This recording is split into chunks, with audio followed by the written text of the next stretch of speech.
सुप्रभात मित्रांनो, ठरले तर मग या मालिकेच्या आजच्या भागामध्ये सायली ही खूप विचार करत असते आणि ती परत तो व्हिडिओ प्ले करते. तर त्यामध्ये एका मीडियाने ॲडव्होकेट दामिनींना विचारलं असतं की पाटलांचा या खुनामध्ये हात आहे.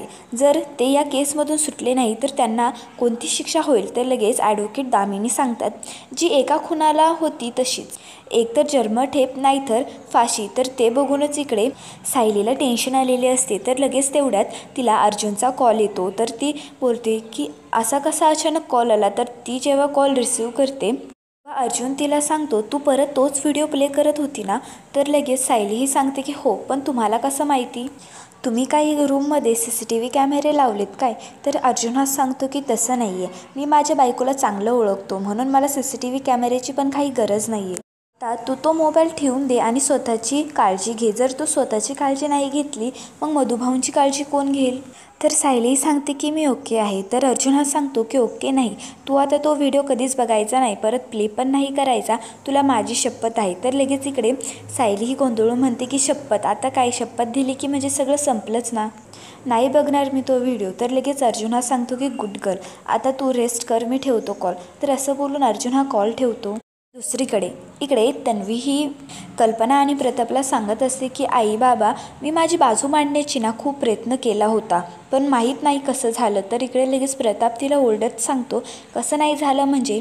मधुभाऊंचा पण विचार करायचा होता ना तू थोडा, त्यांना पण त्यांची बाजू मांडू द्यायची, आणि जेव्हा तू खोटं बोलली तेव्हा आम्ही तुझी बाजू सांभाळून घेतलीच ना.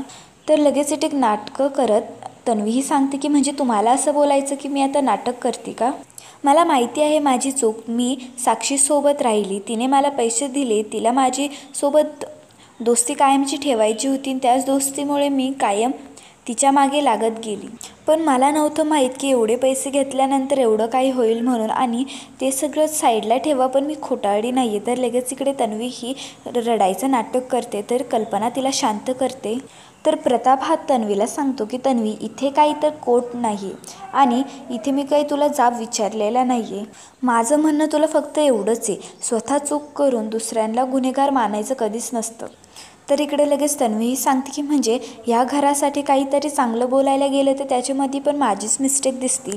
चालेल, आता मी यापुढे अशी मिस्टेक नाही करणार, माझी पण चूक झाली. तर तसं बोलून तन्वी तिथून निघून जाते. तर इकडे तन्वी गेल्यानंतर कल्पना ही प्रतापला सांगते, आधीच आपल्या घरात खूप कटकटी आहेत, त्यात तुम्ही ना आपल्या सुनेंना कशाला रागवताय? तर इकडे प्रताप हा कल्पनाला सांगतो की हे बघ, तू मानत नसली ना तरी देखील आपल्याला 2 सुना आहेत. धाकट्या सुनावर लाड करायचे म्हणून मी काय मोठ्या सुनांवर काय अत्याचार नाही करणार. तर इकडे रविराज हा प्रतिमाला त्यांना सांगत असतो की हे तर खूप आश्चर्यच आहे, काहीतरी वेगळा शॉक बसलाय सगळ्यांना, कारण कोर्टमध्ये वात्सल्य आश्रमची केस सुरू असते. तर इकडे वात्सल्य आश्रममध्ये दुसरी डेड बॉडी सापडते आणि त्या सगळ्याचा जो आरोप असतो तो सगळा मधुभाऊंवर जातो. हे थोडं विचित्रच आहे. तर प्रतिमा ही रविराजला सांगते, पण एवढं सगळं झालं की पोलिसांकडे अजून काही प्रूफ नाही आहे ना. तर लगेच रविराज सांगतो की नसणारच आहेत ते. पण दुसरीकडे तर काय, मी तर बघतोय ते दामिनीने पण हे एक्सेप्ट केलं आहे की ते डेड बॉडी आहे, त्याचा जो खून झाला आहे तो पण मधुभाऊंनीच केला आहे, आणि तिच्या ह्या केससाठीही एवढीच एक पुरावा हा काही सफिशियंट नाही आहे.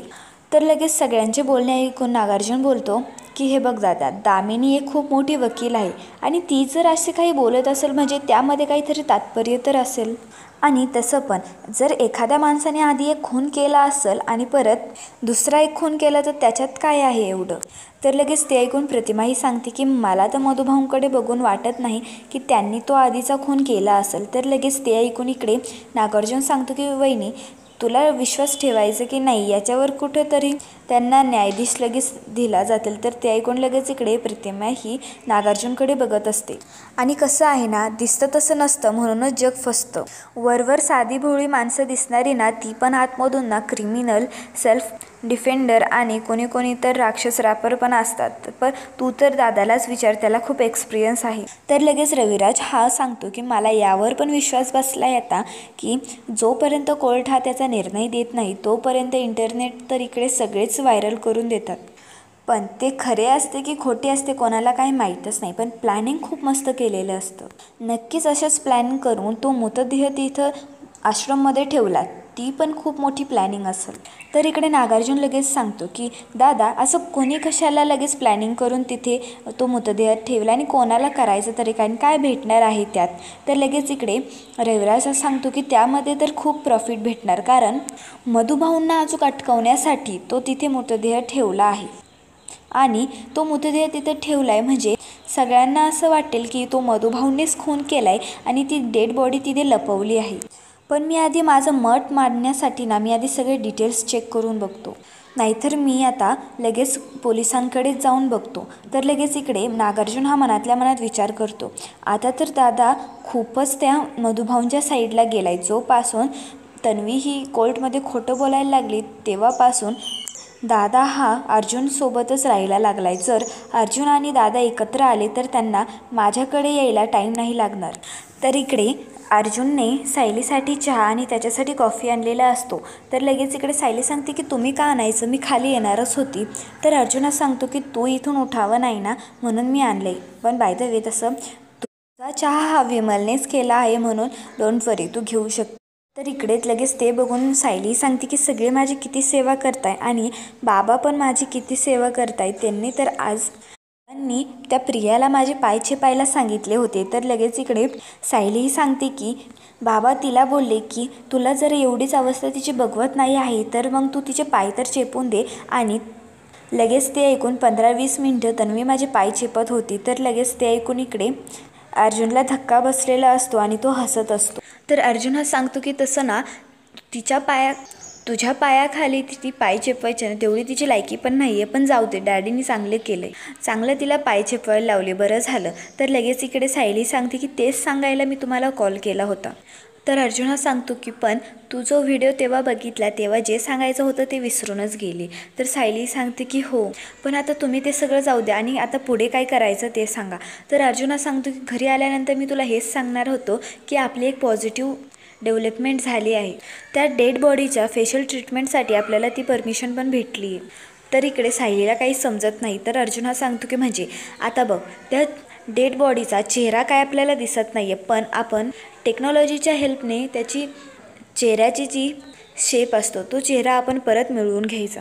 म्हणजे फक्त टेक्नॉलॉजिकल असं करतात की नोजचं शेप, आईची पोझिशन आणि चिक लिप्स कसे असतात ते सायकोलॉजीचे कॉम्प्युटरवर फेस बनवतात आणि तेव्हा जो चेहरा बनेल तेव्हा तिथे तू पाहिजे. जर तू ओळखतेस त्या माणसाला तर आपली खूप हेल्प होईल. आय नो तू आता ओके नाही आहे, पण जर तू तिथे असणार तर मला हेल्प पण होईल आणि हे इम्पॉर्टंट आहे म्हणून मी तुला सांगितलं.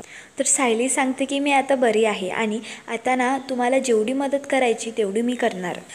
तर इकडे अर्जुन सायलीचं बोलणं हे बाहेरून तन्वी सगळं ऐकत असते. तर लगेच तन्वी मनातल्या मनात घाबरून बोलते की आता म्हणजे नक्की मी गेले, हे दोघं आता डेड बॉडीचा चेहरा बनवणार, ही खबर कशी करून मला महिपतकडे पोचवावीच लागेल. तर लगेच ती महिपतला कॉल करते. तर महिपत हा तिचा कॉल करतो आणि तिला बोलतो की तुला 2-2 बाप दिलेत ना गं, मग तुला एका पण बापाने शिकवलं नाही का की घड्याळात किती वाजले ते बघायचं. तर लगेच इकडे तन्वी सांगते की जेव्हा कॉल उचलला ना तेव्हा हॅलो बोलायचं असं वसकायचं नसतं काही पण.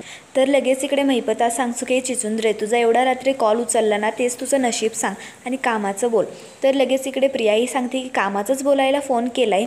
आश्रममध्ये जी डेड बॉडी सापडली आहे तिचा आता तो अर्जुन फेस बनवणार आहे आणि तो तिला अर्जुनला जर भेटला ना तर तो लगेच सायलीला तिथे घेऊन जाणार आहे.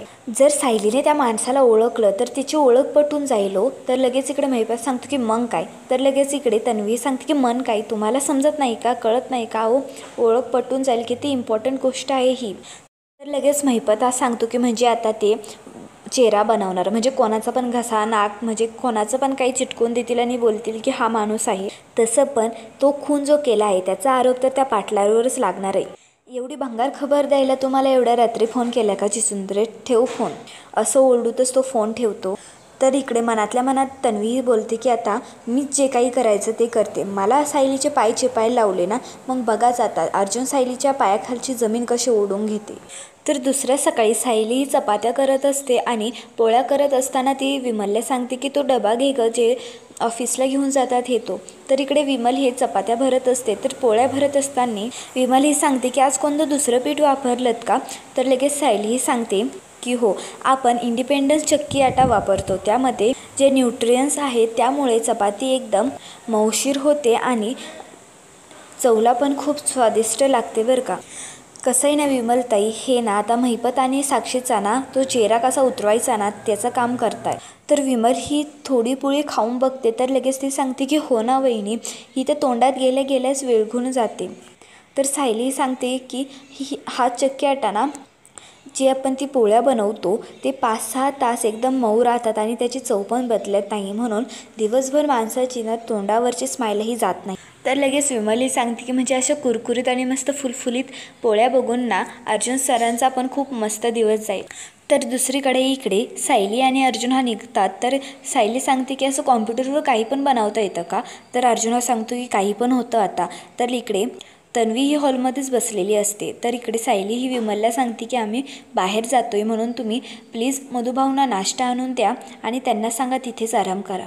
तर इकडे लगेच सायली अर्जुन गेल्यानंतर तन्वी ही मधुभाऊंकडे येते आणि बोलते की घरच्यांना त्रास देऊन इथे बरं शांत बसलायत आता. तर तिला बघून लगेच इकडे मधुभाऊ सांगतात की तू कशी तुझी वाट चुकली ग. तर लगेच इकडे प्रियाही सांगते की मी नाही चुकले हो, तुम्ही चुकलात, कारण तुमच्यामुळे सगळे घरचे अपसेट आहे. घरात पोलीस आले म्हणून आई बाबा पूर्ण आईंना खूप मोठा धक्का बसलाय हो. आणि कसं आहे ना, ह्या घरातली माणसं खूप चांगली आहेत ना, म्हणून ते असं सांगणार नाही ना की तुम्ही ह्या घरातून निघून जा म्हणून. पण मला वाटलं होतं तुम्ही तर जाणार. तर मधुभाऊ सांगते मला तर जायचं होतं ग, पण साऊ आणि बापू मला काही जाऊनच देत नाही आहे. त्यांनी सांगायचं आणि तुम्ही लगेच ऐकायचं. तुम्हीच म्हणत होतात ना सासरच्यांचं पाणी पण नसतं प्यायचं, मग तुम्ही काय ते आता विसरलेत का. तसं नाही आहे. तर मधुभाऊ सांगतात की मी फक्त साऊसाठी थांबलो आहे इथे. तर तन्वी सांगते की तिच्यासाठीच जा तुम्ही, तुमच्यामुळेच आज सायलीला ना चक्कर आली. घरात ते खून, पोलीस, तमाशे हे सगळेच होत असतात तुमच्यामुळे. तर मधुभाऊ सांगतात की नाही नाही असं नाही व्हायला हवं. तर लगेच इकडे प्रियाही सांगते की पण तसं होतंय. तर तन्वी ही मधुभाऊंना समजावते की आमच्या दोघांचेही संसार नवीन आहेत आणि आम्ही संसार सोडून तुमच्याकडे का लक्ष देऊ. पण जाऊ द्या हो, तुम्ही माझं सोडूनच द्या, माझं सोडा, पण तुमच्या साऊचं काय. आणि ना आता हे असं आश्रितसारखं राहणं नाही, थोडं सोडून द्या. आणि ना असं सुभेदारांच्या फॅमिलीमध्ये असं ओझं बनून राहायला चांगलं नाही वाटत ते. तर इकडे अर्जुन, सायली, चैतन्य हे सायकोलॉजीकडे आलेले असतात आणि इकडे अर्जुन हा त्याची ओळख करून देतो आणि सांगतो की आम्ही फेशियल रिकन्स्ट्रक्शनसाठी आलेलो आहे आणि ही माझी वाईफ आय विटनेस म्हणून आली आहे आणि हे सगळं बघण्यासाठी आम्ही परमिशन पण घेतली आहे, हे बघा. तर इकडे लगेच तो सायकोलॉजिस्ट बोलतो की थोड्याच वेळात आता तुम्हाला तो चेहरा दिसेल, प्रोसेस ही होतच आहे. तर इकडे लगेच तो चेहरा हा डिस्प्ले होतो. तर ते फोटो बघूनच इकडे सायलीला खूप मोठा धक्का बसतो आणि ती लगेच आठवून सांगते की हे हरीश काकाच आहे, कारण मागच्या वेळेस ती हरीश काकाकडे जाऊन बोलली होती की तुम्ही मधुभाऊंच्याबद्दल एवढे घाण टाईपने बोलला असताल हे मला वाटलं नव्हतं. तर लगेच इकडे हरीश काका सांगतात की मला तुझ्यासोबत बोलायचं नाही आहे. तर लगेच इकडे सायली ही खूप जोरात ओरडते आणि बोलते की हे तर हरीश काका आहे. तर लगेच अर्जुन खूप घाबरतो आणि बोलतो की हे हरीश काका आहेत. तर इकडे सगळ्यांना खूप मोठा धक्का बसतो. तर इकडे सायली ही खूप रडत असते आणि सायली सांगते की मी थोडा पण विचार नाही केला की तो मृतदेह हरीश काकांचा असेल. आम्ही वात्सल्य आश्रममध्ये खूप वर्ष थांबलो होतो एकत्र. ते कसेही असले असते ना तरी चाललं असतं, कारण ते मधुभाऊंच्या आधी खूप जवळ होते, पण त्यांचा असं मृतदेह असं चिथड्या उडून त्यांना असं कोरून सापडवणं हे थोडं वेगळंच आहे. तर लगेच अर्जुन, सायली हे हरीश काकांच्या दोस्ताकडे जातात. एकदम त्यांची मैत्री ही खूप जवळची असते. तर अर्जुन हा त्या सायलीला विचारायला लावतो की सांग यांना की विचार की यांची मैत्री किती दिवसापासून होती. तर लगेच तो माणूस सांगतो की आत्ता 2 दिवसापूर्वी तुटली हो आमची मैत्री. त्याने मला नाहीतर ना मेसेज पण केला होता, हा बघा त्याच्या आधीच्या नंबरवरच त्याने मला मेसेज केला होता. तर इकडे अर्जुन तो मेसेज बघतो. तर ते लगेच घरी येतात. तर घरी आल्यानंतर सायली हे लगेच मधुभाऊंच्या खोलीत जातात, पण तिथे मधुभाऊ काही ते नसतात. तर लगेच सायलीला टेन्शन येतं आणि ती बोलती मधुभाऊ कुठे गेलेत. तर लगेच अर्जुन सांगतो की कुठे बाहेर गेले असतील. तर सायली सांगते की बाहेर जाणं अशक्य आहे, त्यांना माहिती आहे आपल्याला सांगून ते कधीच बाहेर जाऊच नाही शकणार. तर मित्रांनो, आता अर्जुन कोणतं पाऊल उचलेल ते बघण्यासाठी आपल्या मराठी मावळा चॅनलला नक्की